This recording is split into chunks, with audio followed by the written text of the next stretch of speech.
Shalom, shalom, peuple de Dieu. Shalom, shalom, la famille partout dans le monde. Je vous salue au nom de notre Seigneur Jésus-Christ. Que l'amour de Dieu remplisse vos cœurs ce matin, dans l'heure où vous me regardez. Que le Seigneur vous donne la paix et la joie par le nom de Jésus-Christ. C'est votre servante, l'apôtre Linda. Je viens encore auprès de vous pour vous transmettre le message très important. Avant tout, je viens saluer tous nos abonnés. Vraiment, que le Seigneur vous bénisse. Amen. Vous qui avez les pensées de s'abonner dans notre chaîne pour soutenir cette œuvre, que le Seigneur vraiment vous bénisse. Et toi qui me suis, qui n'ont pas encore abonné, abonnez-vous. Abonnez-vous sur notre chaîne. Ne ratez pas, ne passez pas comme ça sans pourtant s'abonner. N'écoutez pas seulement sans pourtant s'abonner. Participez à l'évangélisation. Lorsque tu vas t'abonner, je sais que tu vas soutenir cette œuvre et que le Seigneur te bénira. Que le Seigneur te bénisse, mon frère, ma soeur, vous qui nous regardez, vous qui nous avez donné la confiance de nous suivre partout dans le monde. Que mon Dieu vous bénisse au nom de Jésus-Christ. Je vais laisser ce moment entre les mains de Dieu. Seigneur, mon Dieu, mon roi, nous te bénissons, le maître des souffles. Merci pour ce matin, tu nous as accordé, tu nous as réveillés, tu as réveillé mon frère, ma soeur. Tu as permis que nous soyons comptés parmi les vivants. Nous te bénissons pour cela, Seigneur mon Dieu. Papa, nous recommandons notre programme entre tes mains. Ces moments d'enseignement entre tes mains. Saint-Esprit, sois au contrôle, car c'est ton œuvre, Seigneur. Remplis-moi de ta parole, remplis-moi de tes paroles. Remplis ma bouche de ton onction, de ta puissance. Et Seigneur, dispose le cœur de tes enfants, afin que tout ce qui sortira maintenant, tous ceux qui vont m'écouter à travers leur téléphone, à travers leur télé, qu'ils obtiennent quelque chose de ta part au nom de Jésus-Christ. Saint-Esprit de Dieu, touche le cœur de tes enfants. Seigneur, fais en sorte que tous ceux qui vont écouter, qui comprennent parler du Saint-Esprit et qui gardent ces messages. Que ces messages changent nos vies. Que ces messages de ce matin, Seigneur mon Dieu, transforment nos vies par le nom de Jésus-Christ. Sois loué, sois glorifié par le nom de Jésus. Amen. Merci. On va passer rapidement à notre message. On va lire aujourd'hui le livre de Matthieu 25, du premier verset jusqu'à 13. Je lis et j'explique en même temps. Bien aimé, c'est un message très important. Le Seigneur, vraiment, il est en train de regretter parce qu'il arrive. Le Seigneur, il arrive, bien aimé. Peut-être nous avons l'habitude d'écouter que le Seigneur arrive, il ne vient pas. Mais laisse-moi vous dire que le Seigneur, il est tout près. Il est tout près, mais malheureusement, son église n'est pas prête. Son épouse n'est pas prête. Alors, bien aimé, c'est toi qui es l'épouse du Seigneur. Réveille-nous, bien aimé. Réveille-nous en ce moment que nous parlons. L'église est dans l'assouplissement. L'église est dans le sommeil. Et l'église est dans la distraction. L'église est dans le monde. L'église, il est perdu. L'église ne sait plus quoi faire. L'église, c'est toi.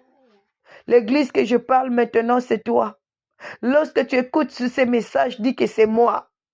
Et tu vas regarder par rapport à ta vie, bien-aimé, que tu passes en ce moment. Est-ce que tu es toujours avec le Seigneur ou pas? Est-ce que tu t'es laissé vaincre par la distraction, par la fatigue ou pas? Est-ce que tu es toujours debout ou pas? Bien-aimé dans le Seigneur. La Bible nous dit dans le livre de Matthieu 25, le premier verset, j'explique en même temps. La Bible dit, alors le royaume des cieux sera semblable à 10 vierges qui ayant pris leur lampe allèrent à la rencontre de l'époux. Bien-aimé, ici nous parlons de 10 vierges. Lorsque nous parlons de 10 vierges, selon l'explication du Saint-Esprit, il m'a dit les 10 vierges, ce sont les gens qui n'ont pas encore prosterné sur les statues, qui n'ont pas encore adoré d'autres dieux. Ce sont des vierges. Amen. Mais parmi ces 10 vierges-là, bien-aimés, la Bible dit, ils ont pris leur lampe, allèrent à la rencontre de l'époux. Lorsqu'on parle de lampe, nous parlons de la parole de Dieu. Bien-aimé, je voulais dire à quelqu'un, Combien de temps que tu parles, tu lis la parole? Comme pendant ta journée, combien d'heures ou bien combien de minutes que tu prends ton temps, ma soeur qui m'écoute maintenant, pour lire la parole de Dieu? Combien de minutes que tu passes pour lire la parole de Dieu? Comment tu passes ta journée en tant qu'épouse de Christ, en tant qu'enfant de Dieu? Comment tu passes ta journée, ma soeur, mon frère? Est-ce que tu prends le temps par rapport à ton temps? Est-ce que tu prends le temps de méditer la parole de Dieu? Tu as ta Bible avec toi. Si tu n'as pas la Bible, achète la Bible. Ne lis pas la Bible dans les téléphones, mais achetez cette Bible de papier parce qu'il y a la puissance lorsqu'on ouvre la Bible, on lit. Il y a une puissance, il y a des révélations. Mais dans les téléphones, il n'y aura pas de révélations. Il n'y aura pas de révélations. La Bible, ça te permet de souligner des choses importantes, de relire. Ça va te donner l'envie de lire, de lire, de lire. Mais dans la Bible, dans le téléphone, bien aimé, ça sera difficile. Ouvrons nos Bibles tous ensemble. Lisons la parole de Dieu. La Bible dit, pour aller à la rencontre de l'époux, il faut avoir la lampe. La lampe, c'est la Bible. La Bible, tout ce qui est écrit, c'est la lumière qui nous éclaire. La Bible, c'est la lampe. C'est la lumière qui nous éclaire, bien-aimé, qui nous montre ce qui est bon, ce qui est mauvais, ce qu'un enfant de Dieu doit faire et ce qu'il ne doit pas faire. La Bible est là pour nous enseigner, pour nous corriger, pour nous convaincre, pour nous faire du bien, bien-aimé, pour nous préparer à la rencontre de l'époux. Et maintenant, si toi, tu ne lis pas la Bible, comment tu vas te préparer? Comment tu vas te préparer, ma soeur? Le Seigneur m'a dit, ne ratez pas. Ne ratez pas cet enlèvement, cet premier enlèvement. Parce qu'après l'enlèvement, ça sera trop difficile. Ça sera très, très difficile. Il n'y aura pas le Saint-Esprit. Ça sera les moments difficiles. Bien-aimés, ne négligez pas. Enlève la négligence dans les choses de Dieu. Le Seigneur nous a envoyé sur la terre une mission. Il nous a dit, il y a le travail à faire que le Seigneur nous a envoyé. De faire toutes les nations ses disciples. Toi-même, tu es le disciple. Comment tu te comportes en tant que disciple de Dieu? Le Seigneur a dit, si quelqu'un veut me suivre, qu'il renonce à lui-même, qu'il se charge de sa croix et qu'il me suive. Sinon, il ne sera pas digne d'être mon disciple. Est-ce que toi, vraiment, tu suis Jésus? Tu es vraiment le véritable disciple. Tu es vraiment un bon disciple. Tu respectes la parole de Dieu. Tu marches vraiment à la conformité de la parole de Dieu ou pas, bien-aimé? Le Seigneur est venu nous réveiller ce matin. Les choses sont tellement difficiles. Les choses sont tellement terribles. Bien-aimé dans le Seigneur, la Bible a dit dans le verset 2, 5 d'entre elles étaient folles et 5 sages. Bien-aimé, tu es dans quel côté? Est-ce que tu es parmi les folles ou tu es parmi les sages? Si tu es parmi les sages, qu'est-ce qui justifie? Qu'est-ce qui justifie que tu es parmi les sages? Bien-aimé, la Bible dit, les folles en prenant leur lampe ne prirent point l'huile avec elles. Bien-aimé, peut-être toi aussi tu as la Bible, mais tu ne mets pas les choses de Dieu en pratique. Tu lis la parole de Dieu, tu as la Bible à la maison, mais tu ne lis pas. Tu ne mets pas la parole de Dieu en pratique. Tu ne mets pas la parole de Dieu en pratique, bien-aimé. Lorsque nous parlons de l'huile, nous voyons le Saint-Esprit de Dieu. Beaucoup parmi nous, le Saint-Esprit est étouffé. Le Saint-Esprit est parmi nous, mais il est étouffé, il n'est pas actif. Il n'est pas actif, il n'agit pas. Tu ne sens même pas, tu es un enfant de Dieu, mais tu ne sens même pas la présence du Saint-Esprit. Tu ne te laisses pas conduire par le Saint-Esprit. Bien-aimé, quel est cet enfant de Dieu? Le Seigneur a dit, il nous a laissé le Saint-Esprit. C'est lui qui nous conduira. Il est notre aide, il est notre soutien, il nous montrera les chemins. Mais si tu n'as pas la bonne relation avec le Saint-Esprit, bien-aimé, ça sera difficile. Laisse-moi te dire, le Saint-Esprit, il nous servira comme un signe. Lorsque le Seigneur viendra, ceux qui auront le Saint-Esprit, leurs lampes seront allumées La lampe sera allumée et les anges de Dieu vont localiser ceux qui ont des lampes allumées. Ce sont eux qui entreront dans le royaume des cieux. Mais si tu n'as pas le Saint-Esprit, ton lampe, malgré ton lampe, ça ne sera pas allumé. Ton lampe sera éteinte, bien-aimé dans le Seigneur. Et beaucoup des enfants de Dieu, en ces moments que je parle, leurs lampes sont éteintes. Ils sont assouplis, bien-aimés. Sortez dans l'assouplissement. Sortez dans le sommeil, dans la fatigue. Ça va te conduire dans la ruine. Réveillons-nous, bien-aimés. Prends courage. Malgré la fatigue, bien-aimé, prends courage. Lève-toi. Lève-toi, bien-aimé, cherche le temps de prier, cherche le temps de méditer la Bible. Après, arrange ta relation avec le Seigneur. Abandonne le mal là où tu es, bien-aimé, dans le Seigneur. Le temps n'est plus. Le temps n'est plus. Regarde, il y a beaucoup aussi qui meurent, bien-aimés. Il y a la mort qui nous suit tout le temps. Il y a la mort qui se présente. Rachetons le temps, mes frères et sœurs. Rachetons le temps. Si le Seigneur ne revient pas, regarde qu'il sache qu'il y a la mort qui est prêt. La mort ne va pas te dire que non, je vais venir demain. La mort ne va pas te dire que non, je vais venir à telle heure. C'est à nous, bien-aimés, de prendre garde, d'être prêt, bien-aimés, d'être prêt comme quelqu'un qui attend quelque chose de précieux, quelqu'un qui attend, oh, bien-aimé, la vie éternelle. Soyons prêts, soyons prêtes. Alléluia. La Bible dit, mais les sages prirent avec leur lampe de l'huile dans les vases. Les sages, ils ont pris leur lampe, la Bible et le Saint-Esprit. Ils ont gardé la présence du Saint-Esprit avec eux. Ils s'est laissé conduire par le Saint-Esprit. Ils s'est laissé diriger par le Saint-Esprit. Ils ont ouvert leurs oreilles pour obéir au Saint-Esprit. Ils n'ont pas attristé le Saint-Esprit. Bien-aimé, qu'est-ce que les choses que tu fais là? Est-ce que le Saint-Esprit est d'accord de ce que tu fais? Est-ce que le Saint-Esprit est d'accord? Est-ce que tu es convaincu que le Saint-Esprit est avec toi? Est-ce que tu es convaincu que le Saint-Esprit est avec toi, bien-aimé? Ou bien tu t'es fatigué? Est-ce que tu gardes toujours tes rêves? Est-ce que tu gardes toujours ta vie de prière? Est-ce que tu vois toujours comme tu voyais avant? Bien-aimé, réveille-toi, ma soeur, mon frère. Ne rate pas cette opportunité que le Seigneur nous a donnée. Le temps de la grâce. Il a souffert à cause de toi et moi, afin que nous puissions hériter la vie éternelle. On était morts à cause de nos péchés.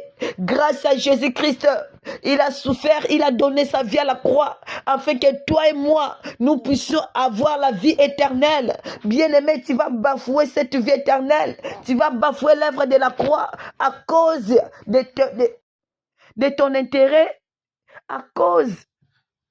Tu n'as pas le temps. Ah, bien-aimé, Jésus-Christ, il a pris son temps. Il a disposé son temps à cause de toi et moi. Il a disposé de son temps de passer par la croix, la souffrance inéméritable que l'homme ne peut pas faire. Mais aujourd'hui, toi, tu n'as pas le temps de préparer ton âme pour aller hériter cet endroit que le Seigneur a réservé pour toi et moi. Bien-aimé, réveille-toi, ma soeur, mon frère. Réveille-toi. Nous passons les temps difficiles et l'église est dans le sommeil. L'église est dormie. Nos pasteurs, réveillons-nous. Préparons l'épouse de Christ. Enseignons la repentance. Enseignons, bien-aimés, nos pasteurs, enseignons l'arrivée du Seigneur. Le Seigneur est tout près, mais l'église n'est pas prête. Ma soeur, mon frère, réveille-toi. Réveille-toi, range ta vie avec le Seigneur. Peut-être tu pries fort, peut-être tu pries, mais est-ce que tu mets la parole de Dieu en pratique?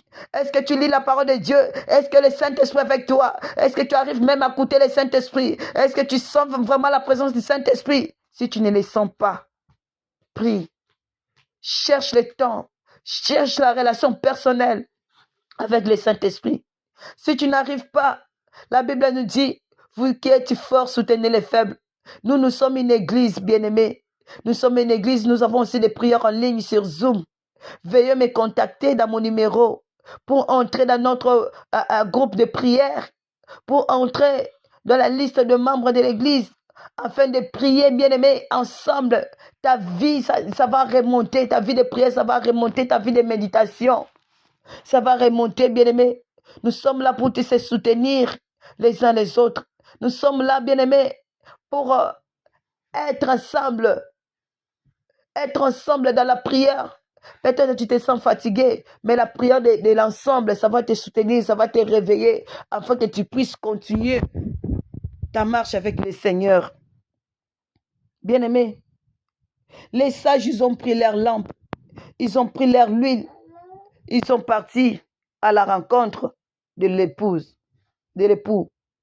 Comme l'époux tardait, toutes s'assoupirent et s'endormirent. Les autres, malgré s'endorment, malgré la fatigue, mais il y a le Saint-Esprit avec eux. Ils s'efforcent pour lire la parole. Et maintenant, toi et moi qui nous m'écoutes. Et maintenant, toi, bien-aimé, est-ce que toi aussi, malgré la fatigue, malgré les temps difficiles, est-ce que tu as ta vie de prière? Est-ce que tu as ta vie de méditation? Est-ce que tu gardes le Saint-Esprit avec toi ou pas? Les choses que j'ai dit, si tu as remarqué toi-même que tu n'as pas ces choses, bien-aimé, réveille-toi. La mort peut te surprendre aujourd'hui, mais si tu meurs dans les péchés, si tu meurs dans la distraction, si tu te laisses conduire par la chair, si la chair a dominé en toi, bien-aimé, ça sera trop tard. Moi, je suis en train de sonner la trompette. Je sonne la trompette. Je réveille l'église que non, nous sommes dans les dernières heures. Nous sommes dans les temps du soir. Dans les temps d'obscurité, dans les temps difficiles. Prenons garde à nous-mêmes. Réveillons-nous, bien-aimés. Malgré la fatigue, soyez prêts. Malgré la fatigue, veille sur ta vie. Malgré la fatigue, bien-aimé dans le Seigneur, contrôle ta vie chrétienne. Malgré la fatigue. La Bible dit, verset 7, alors ces vierges, la Bible dit, le verset 5, comme l'époux tardait, tous s'en soupirent et s'endormirent. Au milieu de la nuit, on cria, voici l'époux, allez à sa rencontre. Oh, bien-aimé, à le moment que tu m'écoutes ici, si on a crié, voici l'époux, pose-toi la question. Comme l'époux est là, tu es vraiment sûr, tu es parmi ceux qui seront enlevés.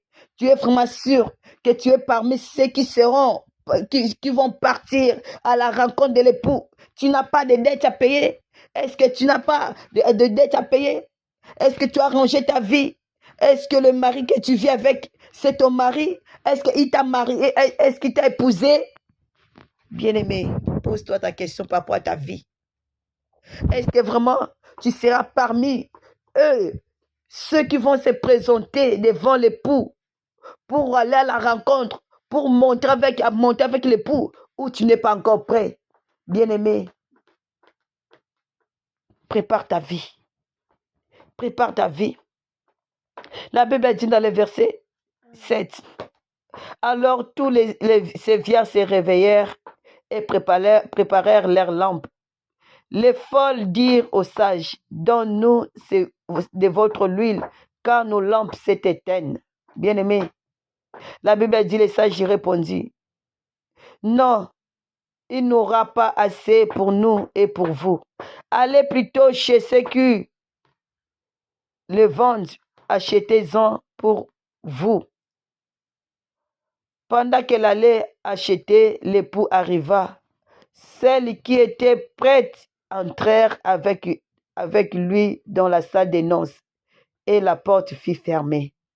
Bien-aimé, ça sera trop tard lorsque l'époux sera là, lorsque la mort, ça va te présenter. Tu vas être surpris. Oh, je n'ai pas encore préparé ma vie. La mort va te dire non. Parce que l'homme n'a pas le pouvoir de se tenir, de dire non, de résister dans les jours de la mort. Dans les jours de sa mort. L'homme n'a pas le pouvoir de retenir son souffle. Ces jours-là, ça sera trop tard pour toi. Tu peux sortir, tu rencontres un accident. Tu vas dire quoi? Que laisse-moi, je n'ai pas encore préparé ma vie, mais tout le temps que le Seigneur t'a laissé, c'était pour préparer ta vie. Mais toi, tu n'as pas eu le temps de préparer ta vie. Tu étais là occupé de ton travail. Tu étais là occupé de tes enfants. Tu étais là occupé de ce que je ne sais pas quoi. Mais, bien-aimé, ça sera trop tard. Les gens qui entrent dans l'enfer ne sont pas plus que eux. Les gens qui souffrent en ces moments dans l'enfer ne sont pas plus que eux. Et aussi s'est laissé entraîner par la distraction. Et la distraction les a emportés en enfer. Mais le Seigneur, il t'a donné cette grâce d'écouter ces messages. De prendre garde à nous-mêmes. Nous sommes déjà dans les temps difficiles. Le Seigneur avait dit que non, les 2019, on les verra plus. Comme nous avons commencé les temps difficiles, c'est le commencement de la douleur jusqu'à son arrivée. Et nous ne savons pas ça sera quand. On ne sait pas. Et la mort, on ne sait pas quel jour ça va nous surprendre, on ne sait pas. Réveille-nous. Réveille-nous, bien-aimés. Réveillons-nous, bien-aimés, dans le Seigneur. La Bible dit, le Seigneur a dit, pendant qu'elle allait acheter, l'époux arriva. Celles qui étaient prêts entrèrent avec lui. Cela veut dire, ceux qui vont entrer dans la salle de noces, ceux qui vont monter avec le Seigneur, ce sont eux, ceux qui sont prêts. Qui sont prêts à abandonner la vie du monde, à abandonner le monde, à préparer leur vie à la rencontre du Seigneur, à marcher dans la sanctification, à marcher dans la repentance, à marcher dans la crainte de Dieu, à laver leurs robes, à veiller sur leurs robes, à veiller sur leur vie, à marcher dans le sacrifice. Ceux qui sont offerts leur corps comme sacrifice vivant, saint, agréable à Dieu, ce sont eux, ce sont ceux-là qui entreront dans le royaume des cieux. Ce sont eux ceux qui sont prêts à la rencontre de l'époux. La Bible dit, verset 11, plus tard, les autres vierges virent et dirent, Seigneur, Seigneur, ouvre-nous. Mais il répondit, je vous l'ai dit en vérité, je vous ne connais pas. Ce n'est pas tout le monde qui prie, qui vont entrer dans le royaume des cieux. Non. Ce n'est pas tout le monde qui va à l'église ou bien qui nous suit en ligne. Ce sont eux qui entreront dans le royaume des cieux. Non. C'est celui qui marche à l'obéissance de Dieu, de la parole de Dieu, qui ne choisit pas ce qu'il va faire ou de ce qu'il ne va pas faire, qui obéit à cette parole de Genèse à l'Apocalypse, qui met tout en pratique. Malgré que tu vas dire que c'est difficile, mais laisse-moi te dire qu'il y a d'autres gens qui arrivent à mettre en pratique. Il y a d'autres personnes, malgré difficile, qui arrivent à mettre en pratique. Le Seigneur Jésus-Christ, la croix était difficile, mais il est allé jusqu'au bout. Les apôtres, peut-être tu vas dire parce qu'il était Dieu, mais les apôtres aussi, en étant en chair comme toi et moi aussi, en étant des personnes comme toi et moi, ils ont fait effort, ils ont forcé pour aller ils ont obéi de A à Z pour aller entrer dans le royaume des cieux. Alors c'est ton tour, c'est mon tour aussi de veiller sur nos vies, de veiller sur notre marche. Le Seigneur a dit, veillez donc, puisque vous ne savez ni l'heure ni jour.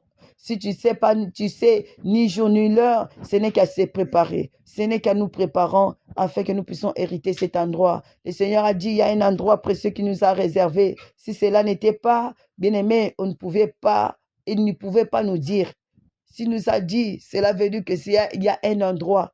Apprêtons-nous, préparons-nous, changeons nos habitudes, changeons nos comportements, changeons nos façons de faire, cherchons à manger, oui, mais préparons aussi pour notre éternité. Que le Seigneur nous bénisse. Nous sommes là, une église. Il y a une place pour vous, bien-aimés. Si vous voulez nous contacter, de nous joindre dans la prière, pour se soutenir, pour se réveiller, venez parce qu'il y en a beaucoup qui nous ont appelés. En ce moment-là, ils ont retrouvé leur vie de prière, ils ont retrouvé leur vie de méditation. Voilà, bien-aimé, c'est ton tour. Si tu as entendu la voix de Dieu, bien-aimé, essaye d'appeler afin que nous puissions prier ensemble. Que le Seigneur vous bénisse. Shalom, à la prochaine.